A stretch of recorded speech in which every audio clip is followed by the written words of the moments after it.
Hello, everybody. Thanks for tuning in today. Today, we begin a new teaching series, and it's a little bit different. There's going to be some characters from the Old Testament we're going to talk about that some of you may be a little less familiar with or maybe unfamiliar with. And this is a series I call Little Known Kings. Now, what's interesting is in the Old Testament, when we talk about the kings, there's a number of books that contribute to what we know of the kings, and we know a lot of information about three of them. You can name them: Saul, David, and Solomon. These were the kings of the unified kingdom. But there was a divided kingdom after Solomon, and there's where it gets a little tricky. When after Solomon's reign, the kingdom is split into two. There's some infighting among Israel as who will be the leader, and Rehoboam makes a decision. It ends up being a decision that not a lot of people like, and the kingdom is split into two, and that goes on for a long period of time. I saw somewhere it listed about 40 kings that were a part of this divided kingdom. And it divided into two separate kingdoms: the northern kingdom and the southern kingdom. It's also known as the kingdom of Israel, which would be the northern kingdom, and the kingdom of Judah, which would be the southern kingdom. And so it divides into this divided kingdom. And so when you hear of Saul, David, and Solomon, sometimes that's called the unified kingdom when Israel was all together. And so after that, you have a number of kings, a large number of kings that are listed in the Bible and talked about in a number of books in Kings. Some of them, the main kings, are talked about in Kings and Chronicles, and they're listed throughout that. And you can also read about some of the kingships in Samuel. And so, as you look at the book of Kings, especially, and Chronicles does some of this as well, uh, what's interesting to me is each of those kings in the divided kingdom is listed. And from that, you get a number of pieces of information about each person. And this is important, so stay with me.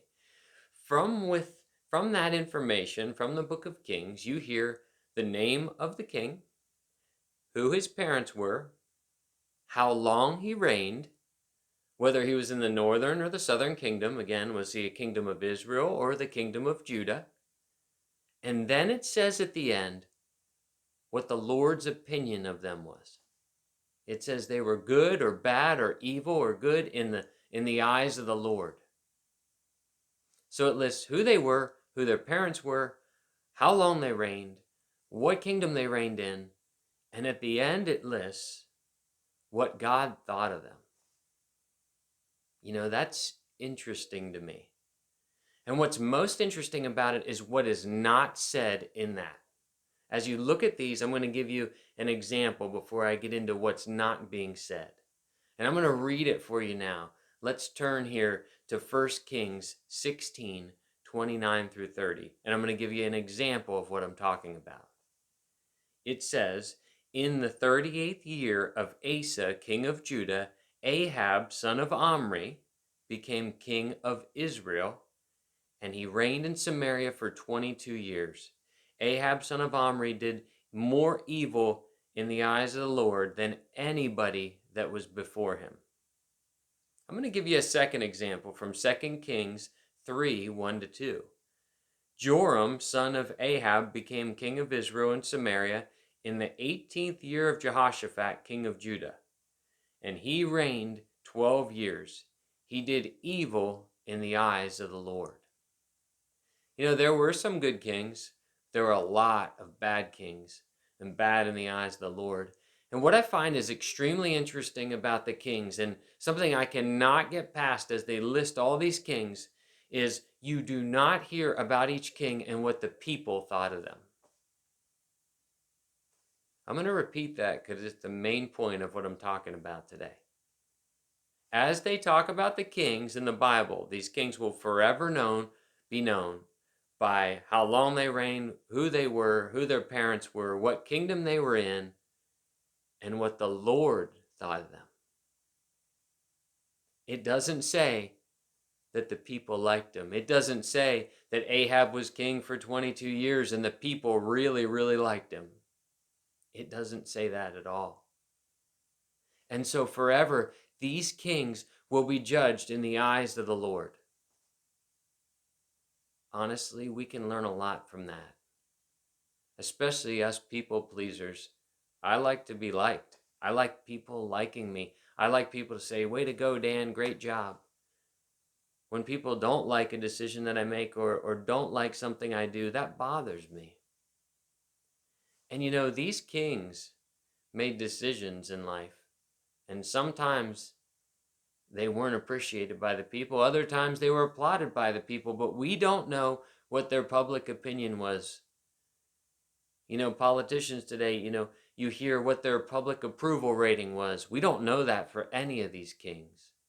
All we know is whether they were good or bad in the sight of the Lord. How true is that for each and every one of our lives? I've spent years trying to make people happy or trying to avoid conflict just to appease people. I've done that myself. But I won't be judged at the end of my life on those things. I'll be judged in the eyes of the Lord, what He thought of my life, whether I was good or bad or evil or I did what was right. I'll be judged whether I knew Jesus Christ at the end. God won't say, "Well, how many people did you please?" He'll say, "Did you know Jesus?" We can learn so much from these kings. And the next couple weeks, we're going to look at a couple of kings that are little known, I call them. And I think you're going to enjoy getting to know some of these guys because there's a lot we can learn from them and who they are.